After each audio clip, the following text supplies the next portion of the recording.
มาเด้อมาดิขจีมาเฮ็ดเรียกไว้ไว้มาใส่ตุงเฮ็ดเรียกไว้น้องโบไปหาตุงไว้มาก็ต้องทางหญ้าทางยุ่งเลยขโมยก็นี่มาเด้อซื้อบ่ได้นะมาเมียน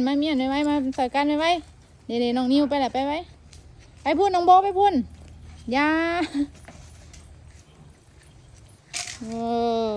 สิแล้วทำผสมมาเฮือนไม่เฒ่าเนาะเฮาก็ดูกับมันแน่ได้เว้ยอยู่เฮือนเฮาก็นอนสิย่านเนาะ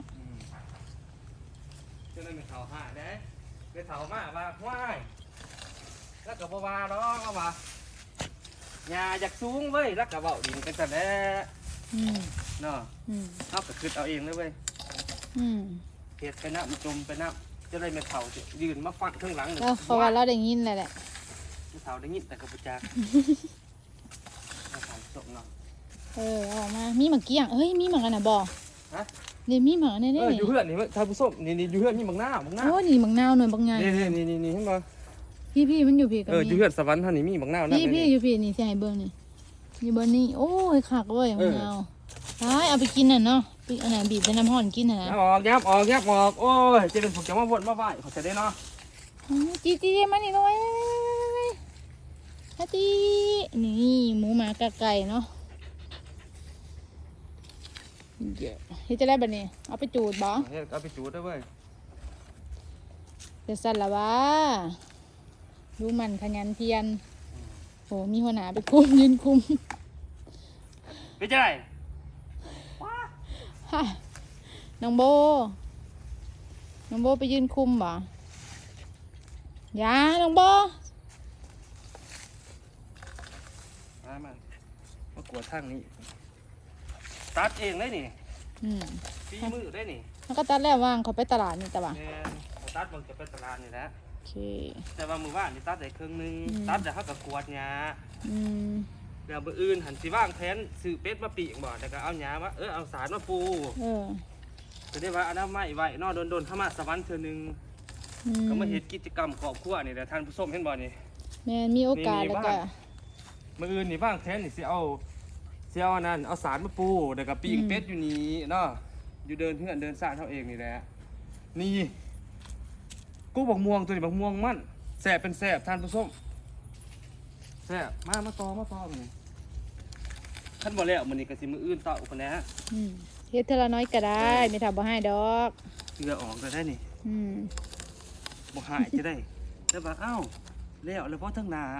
ทั้งหลังคือจะโคกเนาะเพราะว่าโอ้ยลูกเคยจมเลยทั้งหลังก็อยากโคกเป็นความเล่าแหละ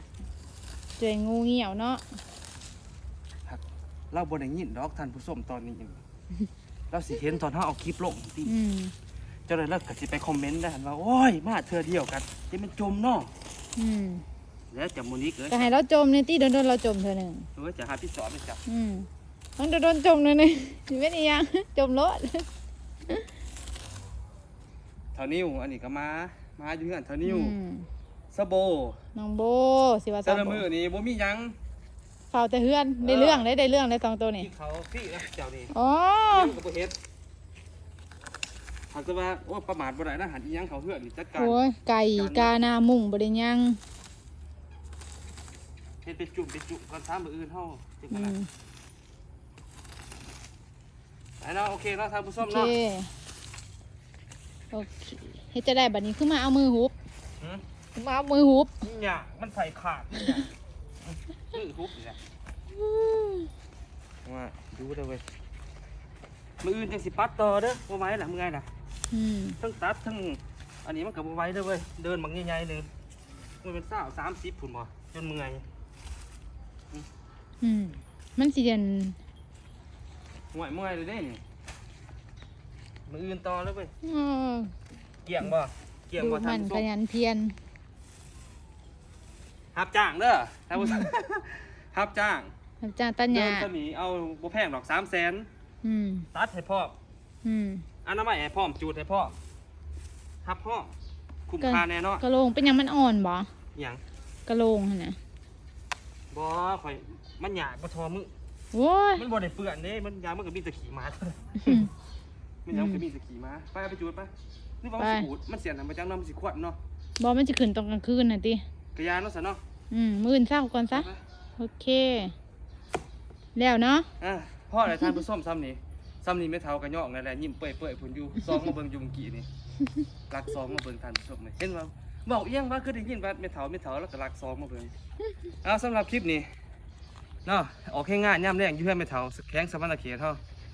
เนาะบ๊ายบายหรือเจอกันใหม่